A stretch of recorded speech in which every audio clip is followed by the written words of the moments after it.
Nemo Radio is on the air. A, B, C. A, always B, B, C, closing. Always be closing. Always be closing. Surely you can't be serious. I am serious. And don't call me Shirley. Put that coffee down. Coffee's for closers only. Come after me! I'm a man! I'm 40! Hey, it's John Nemo. Welcome back to another episode. And I wanted to talk to you today about leverage. One of the key components that I've really seen change the game for me with sales is understanding how to position yourself on a call, how to create leverage, how to create authority, how to create credibility, not just before the prospect gets on Zoom or the phone with you, but even during the call itself. And so I want to explain that a little bit. There's really something, I always come back to a good friend of mine, Paul Klein, who had a great online course and training called Pricing is Positioning, about pricing. And he always talked about the stench of desperation, right? So like if you price yourself just ridiculously low, there's some desperation attached, right? And that's an authority builder and a credibility builder. There's something to be said, if and I've heard this, I can't remember if I was my business coach or someone else said it, but like, whoever has the lowest price is just leading the race to go out of business first, right? And there's such an advantage to being the highest priced person in your space, in your industry, as opposed to the lowest for obvious reasons. But there's also, when your prices are that insanely high, or relatively speaking, that piques curiosity. And people are like, why are you charging 10 times more than everyone else? What have you, what's inside your process that's so unique and different? How can you, quote unquote, get away with that? Why do people pay you those rates? And so you see this across every single industry on earth, right?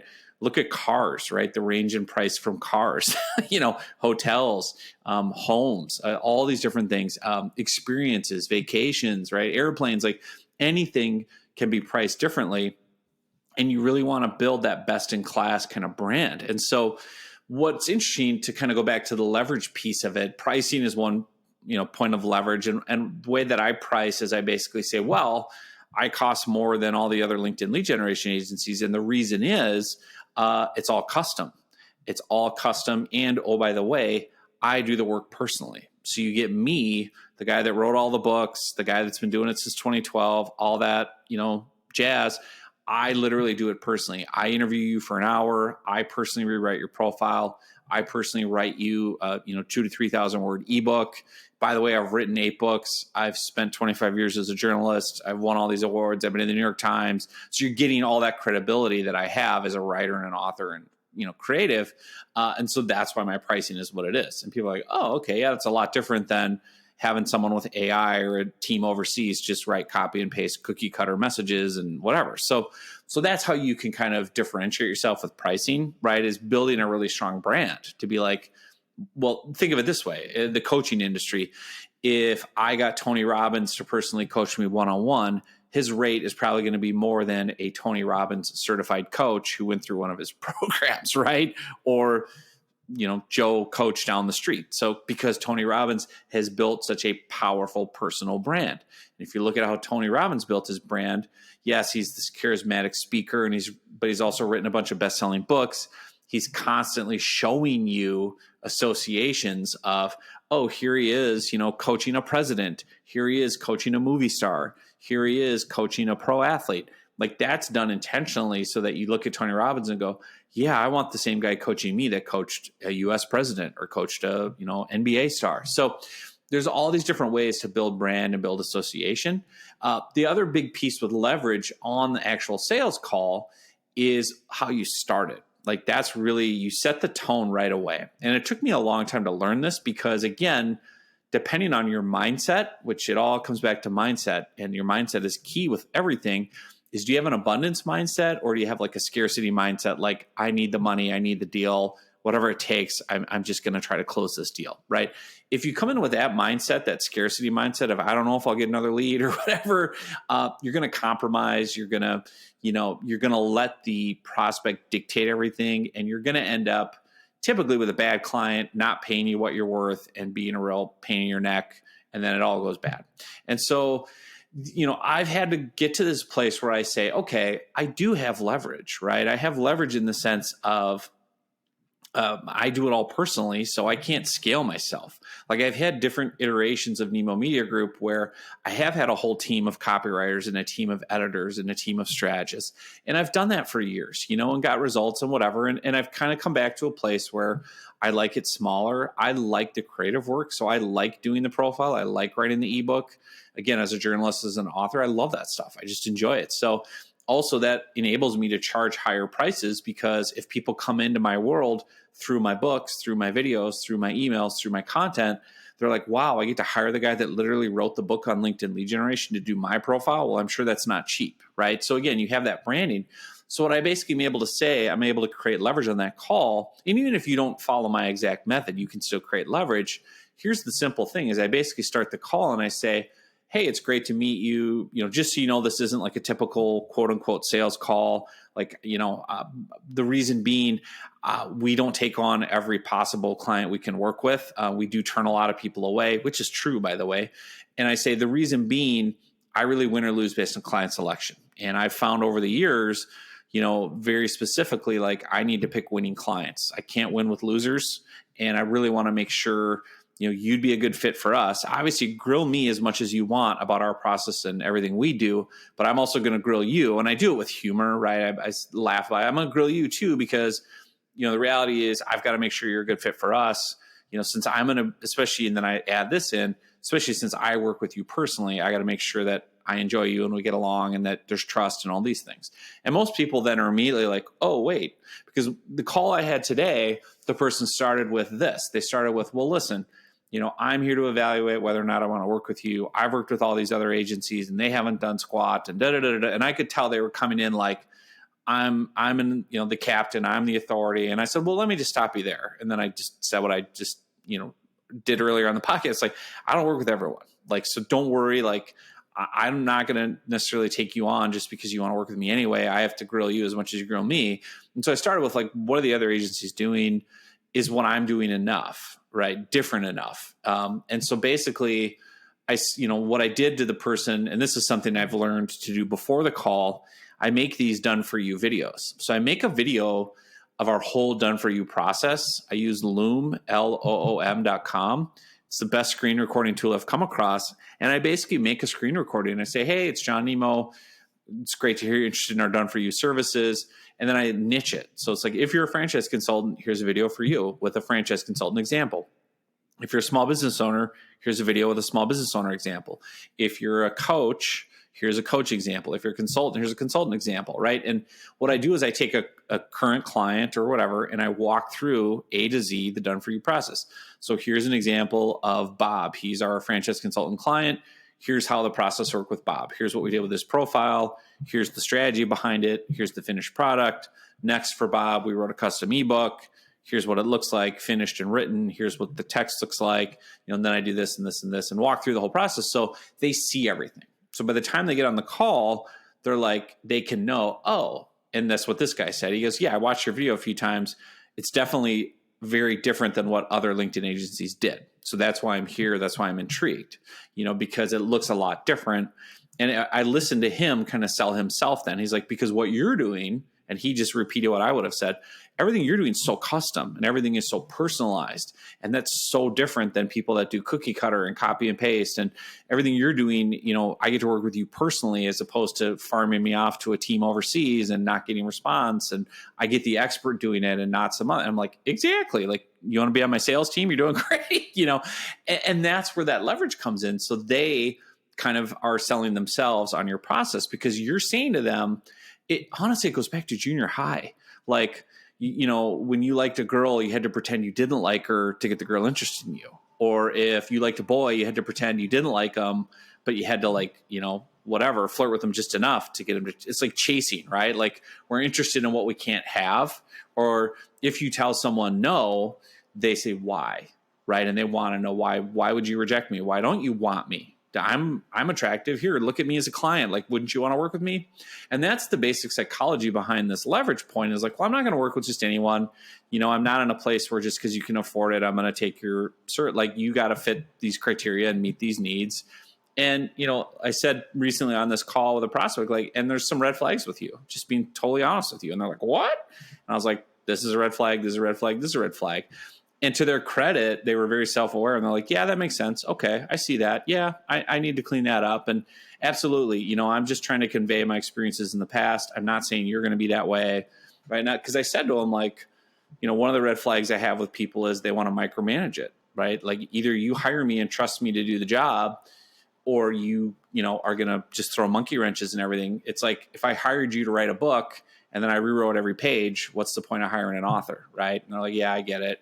Well, I had bad experiences with these other guys. I'm like, well, I'm not them. And I don't want to take the punishment for their mistakes. And they're like, okay, that makes sense. I get it. So that was where you can kind of say to them, like, listen, you got to qualify yourself to work with me. And there's such an appeal to that because that person then pivoted into, at the end of the call, going, well, I'm really sold on working with you, John. I'm not sure if you're sold yet on working with me. And I was like, boom, okay, here we go. Like, that's what I wanted to hear, because then I can say, okay, well, I really appreciate that. I'm really glad that you see that we can help you. Yeah, you know what? You've kind of explained it to me. And the question I always like to use at that point is I'll basically say, well, as I said earlier, I win or lose based on client selection. So I would love to hear you answer this question for me. Why would you be a great client for me? Why would our agency love you? And then I want to see what they say, right? And they'll have all kinds of different responses. But again, I'm looking for them to kind of psychologically say, well, wait a minute, why wouldn't you want to work with me? I'm great. I'm this, I'm that, I'm that. I pay my bills on time. I don't second guess. I'm not going to micromanage you.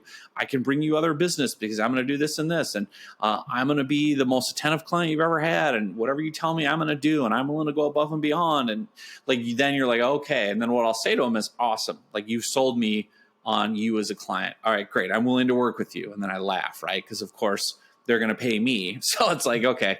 And then we can get into like the closing part of the call. And so it's just such a great illustration as I go through each of these calls to remember building in leverage points at different parts of your kind of sales funnel process. In the beginning of your sales funnel with your content, with your free tips, with your ebooks, your webinars, your videos, your podcasts, build in that credibility, build in that authority, not just in the tips that you share, but in what you associate with or who you associate with. And I think of Tony Robbins because every time I see that guy, he's talking to some celebrity, he's coaching Oprah, he's talking to a president, and you're going, your cave person brain goes, oh, well, if Oprah uses him, he must be good, right? And that's where on the front top banner of NemoMediaGroup.com, you're going to see New York Times, Inc. magazine, featured in LinkedIn. I can't remember where else, but like, those are legitimate places that I've been featured or talked about or interviewed for or written blogs for. You can click on them and read articles I've written. That in a prospect's mind goes, oh, wow, well, if the New York Times interviewed him about LinkedIn lead generation, they're the New York Times, like they're a big important newspaper, right? He should know what he's doing. Or if he's got testimonials, right? You can look at my testimonials and it's a combination of people getting tangible results. I made 6 figures in sales, whatever. But there's also like celebrity type, business people there that I rewrote profiles for that will endorse me and say things about me that people in my audience are going to know and go, oh, wow, if he personally did the profile for that person, he must know what he's doing. They wouldn't trust just anyone with their brand. So those are things you can build in at the front end as far as like your website, your testimonials, your content, photos that you publish. So honored to have a chance to, work on the website for this big company that everyone knows, right? Like, it's humble brags, but it's also saying, yeah, I'm a big deal. I work with some really top-notch people. And then as you get into the call, that's where you really want to structure those live interactions, basically being like, hey, you know what? Just to make the best use of our time, like just to kind of set the expectation, like we don't take on anyone or everyone. Like we got to make sure it's a good mutual fit. The price isn't even the issue. Even if people can afford us, we might say no. So I really want to just have you be put at ease that, listen, it has to be a mutual fit. As much as you want to interview me and make sure we're a good fit for you, I want to do the same for you. And the reason being, we only want to take on clients that we know beyond a shadow of a doubt we can have success with. There are certain markers, there are certain things we've seen that in, prospects that become clients that can kind of help guarantee a great outcome. And then the person's going to be intrigued and they're going to want to know, well, do I have those checks? Do I have those things in my bag? And if not, I'll go get them, and then they want to work with you. And so a great example, this is a great leverage point that I'll use. that I just came up with recently, thankfully, was I had a franchise consultant on, and they said, okay, well, you've had all this success with franchise consultants, and there's testimonials we have on our website of that niche of people doing really well. And he said, he had a great question. He goes, if you're so great, why isn't every franchise consultant on earth working with you? And why don't you have, hundreds of testimonials? And I said, you want to know the truth? I said, because some franchise consultants can't close leads. And he's like, oh, okay, that's fair. And I'm like, listen, I said, I'll give you two examples.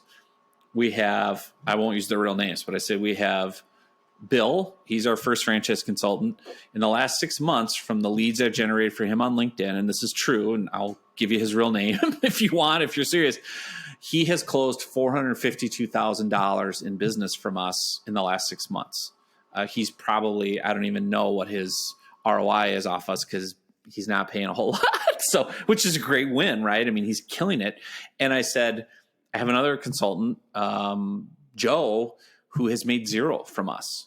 And I said, exact same program. They both went through a 6-month done for you LinkedIn lead generation program. I personally rewrote their profiles. I personally wrote them each an ebook. I personally did their strategy. I personally wrote messages. My team and I personally targeted the exact right niches. And by the way, we generated roughly the same amount of calls for Bill and Joe. Bill closed $452,000 of those prospects. Joe closed 0 of them.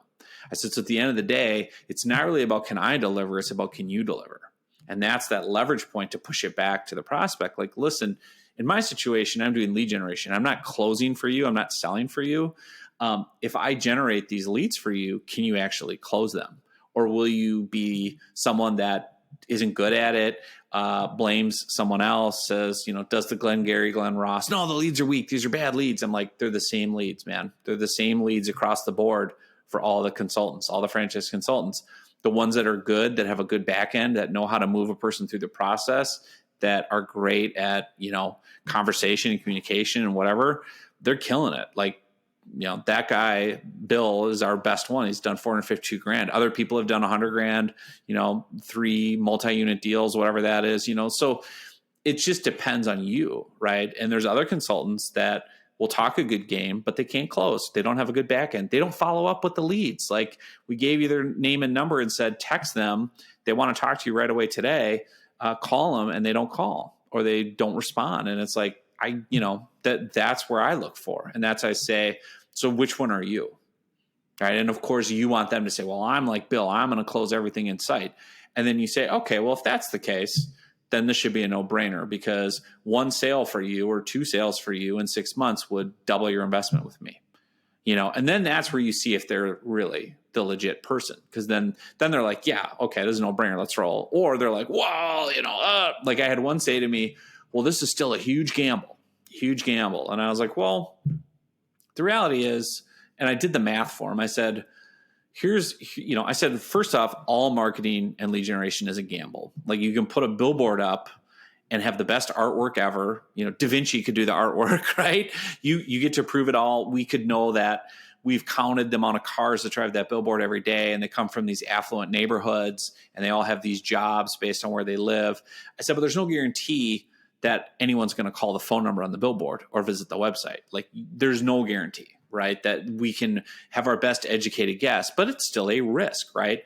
At the end of the day, though, the billboard company doesn't give you your money back, right? If it didn't work, or if you didn't get enough calls, or if you didn't close the calls, it's, the billboard company's be like, listen, man, that was an educated gamble for both of us. Now, what I say in that case to this person is, so if you invest X with us for a 6-month project, we're going to reach out to, about 300 people a day on LinkedIn, one-on-one. Over 6 months, that's 54,000 of your ideal prospects that we are personally going to reach out to and talk to one-on-one, qualify them, warm them up, put them through content, have them read a 3,000-word ebook about you, make sure that they're interested in the topic, they've read a book about you, and they want to learn more about franchise ownership. So it's a very qualified lead. By the way, it's an exclusive lead. I'm not selling these leads to other people. They're your leads, they're your babies. You get them forever. You get all this branding, all this high-end content, new profile, ebook, whatever. So you are getting deliverables, but even if you just want to break it down to money in, money out, I'm like, if I reach out to 54,000 people, you literally need to convert 1 sale to pay for my whole program, right? Or 2 sales, whatever it might be. I don't depend on the pricing. And I say, so if we do the math, out of one sale out of 54,000 people is 0.002%. So I'm like, let's, look at my track record, look at what I've done. If you're getting, can you close at a 0.002% rate? Then come on. And what it really does is when you get all that logic out of the way, logic can be leverage. You still have to deal with the emotional piece, right? And sometimes I think in the case of this prospect, they still have the fear. Like, this is the most I've ever spent. I'm not comfortable with this. I don't have a track record with this. And what I basically said was, well, you're telling me, like, you go back to what they already told you on the call. You're telling me you want to scale and you want to be like Bill, who did 450 grand, and you're just as good as him. You just don't have the leads. Well, if you play small, you're going to stay small. Like, I don't play small. I play big. I do everything custom, and all the reason my pricing is what it is. So do you want to play big or play small? And that's where they have to decide, to bet on themselves. And oftentimes that's the bigger objection, is they don't believe in themselves. And that's what's hard sitting in the sales chair, is you don't really know that sometimes. You can't really look into their brain, but you have to keep kind of not picking away, but keep kind of poking and prodding to get to the real issue, right? And setting up the call to the point where it's like, well, you said, logically this should make sense. So what's the real issue? Have you made a bad investment in the past? Do you not trust yourself? Whatever. And then oftentimes you can get there, but sometimes you can't, and that's okay. But again, leverage is everything on these calls. So hopefully you found that helpful. I could rant and rant and rant all day. I love this stuff, but hopefully you find that helpful. Create that leverage early in your funnel, create that credibility, and then try to set the tone on your next call. Try to say, like, hey, just so you know, like, I'm really glad we're connecting. I'm pretty picky about who I choose to work with for the following reasons. So I'm going to, don't take it wrong, but like, I'm going to grill you as much as you grill me. And the reason being, I want to make sure, we could have success helping you. There's a lot of variables that go into the people that have success with us. I just need to kind of go down that checklist with you. And if you seem to check those boxes, then, it's probably a good fit for us to work with you. And obviously, likewise, you need to do that with me. When you set that tone, you're more kind of co-collaborators, and they feel like they almost have to sell you, as opposed to just you being there and they just get to kind of be the king up on the throne and tell you all the ways that you have to convince them and beg them to work with them. And you don't want that, right? So anyway, hope that helps you. Use some leverage on your next call. Thanks for listening. We'll see you soon on another episode.